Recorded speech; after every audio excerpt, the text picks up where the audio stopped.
On va rappeler ici les différentes formules à connaître pour le brevet et de manière générale au collège. Trois types de formules, des formules de longueur, d'aire et de volume. Donc pour les longueurs, en fait, c'est des formules à connaître concernent les périmètres.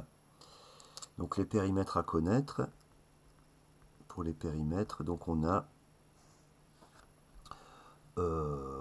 les polygones d'abord. Le périmètre d'un polygone, c'est tout simplement la somme des longueurs des côtés.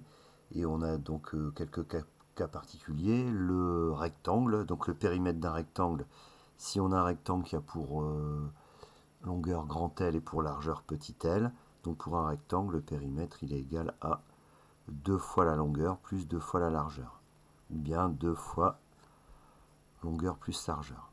D'ailleurs, on peut remarquer que quand on additionne la longueur et la largeur d'un rectangle, on appelle ça le demi-périmètre. Pour un carré, donc si c'est en particulier si c'est un carré de côté petit c, et bien le périmètre c'est 4 fois c. Donc voilà pour les deux formules. Et enfin pour le périmètre du cercle, donc pour le périmètre d'un cercle, et ben, ça correspond à la définition du nombre pi. Le nombre pi, c'est le rapport entre le périmètre et le diamètre d'un cercle. Donc le périmètre d'un cercle, c'est pi multiplié par son diamètre, que j'appelle petit d par exemple, ou bien qu'on retiendra plutôt avec en fonction du rayon. Donc si on appelle R le rayon, ben c'est 2 fois le rayon, puisque le diamètre c'est 2 fois le rayon, fois pi. Donc pi fois 2 fois le rayon, qu'on peut aussi retenir sous forme abrégée en 2πr.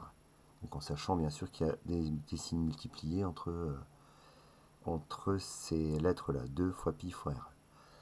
Donc voilà pour ce qui concerne les longueurs. Pour les aires, donc c'est un petit peu plus riche. La figure la plus simple dont on connaît l'aire, c'est le rectangle.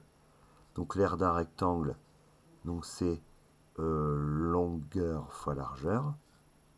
Donc les deux dimensions qu'on connaît, on les multiplie l'une par l'autre.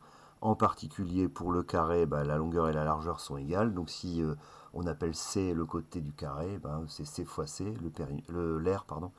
Et donc l'aire du carré, c'est C au carré. Et ensuite, dans les figures, dans les polygones, donc ce qu'il faut connaître aussi, c'est l'aire d'un triangle. Alors le triangle, il va être défini, donc pour calculer son aire, il nous faut la longueur d'un côté qui sera la base, et donc la hauteur qui lui correspond. Donc on dessine souvent un triangle à peu près comme ça. Donc la base ici, la hauteur ici, et donc l'aire du triangle, c'est base fois hauteur divisé par 2.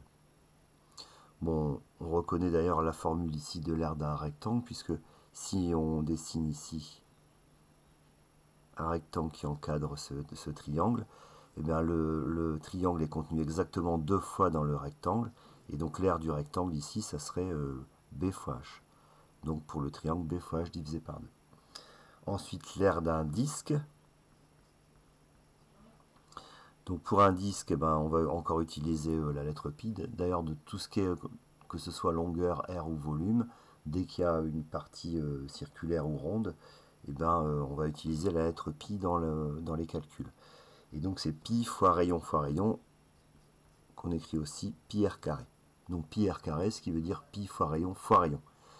Donc à ne pas confondre avec pi fois rayon fois 2 pour le périmètre. Donc pour le périmètre, on multipliait le rayon par 2, alors que pour l'aire, on multipliait le rayon par lui-même. Donc on élève le rayon au carré. Et enfin en 3D, l'aire d'une sphère. Donc l'aire d'une sphère, c'est une formule qui est basée sur l'aire d'un disque, mais c'est 4 fois ça. Donc 4 pi r carré pour l'aire d'une sphère. Donc on va passer maintenant au volume. Donc pour les volumes, le solide le plus simple dont on connaît le volume, c'est le pavé. Donc le pavé a 3 dimensions. Donc on peut appeler longueur, largeur et hauteur. Et quand on connaît les 3 dimensions d'un pavé, donc tout simplement pour avoir le volume, on les multiplie l'une par l'autre. Donc longueur fois largeur fois hauteur, par exemple.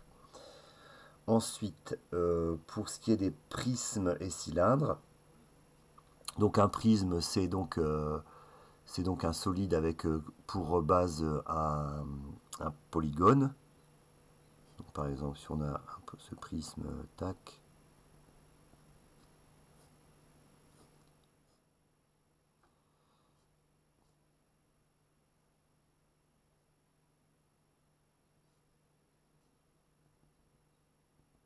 voilà par exemple ce prisme là. Donc on a un prisme qui est donné par donc une base et une hauteur. Et bien pour avoir le volume d'un prisme, simplement on multiplie l'aire de la base par la hauteur. Donc c'est R de base fois hauteur. Plus généralement pour un cylindre, donc cette formule de volume est valable pour le prisme comme pour le cylindre, mais pour le cylindre, l'aire de la base est donnée par le rayon. Donc pi r carré pour l'aire de la base et fois la hauteur. Donc pour un cylindre, on a, je ne l'ai pas écrit mais je vais le réécrire, prisme ici. Pour le cylindre, donc c'est pi r carré h. Donc voilà pour prisme et cylindre. Ensuite, il nous reste pour les mêmes solides mais en pointe, c'est-à-dire pyramide qui correspondra au prisme et cône qui correspondra au cylindre. Donc pyramide et cône, c'est donc pour les pyramides, le volume, donc c'est la même chose que là, sauf qu'on va diviser par 3. Donc R de base fois hauteur divisé par 3.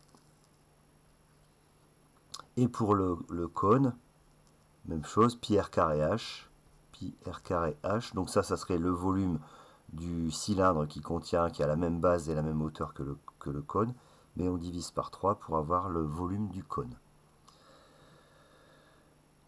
Donc voilà pour cône et pyramide. Et enfin, pour le volume d'une boule, donc 4 tiers fois pi fois r au cube. Donc une boule de rayon r a pour volume 4 tiers de pi r cube. Donc à noter que toutes ces formules, donc dès qu'on va multiplier des longueurs par d'autres longueurs, il faut absolument vérifier qu'on a les mêmes unités pour toutes les longueurs. Donc ça c'est indispensable, on ne peut pas multiplier une longueur en mètres par une longueur en décimètres et puis une hauteur en centimètres. Et puis il faut savoir aussi faire des conversions, donc on va voir dans une autre vidéo un peu plus tard. En tout cas voilà pour celle-ci.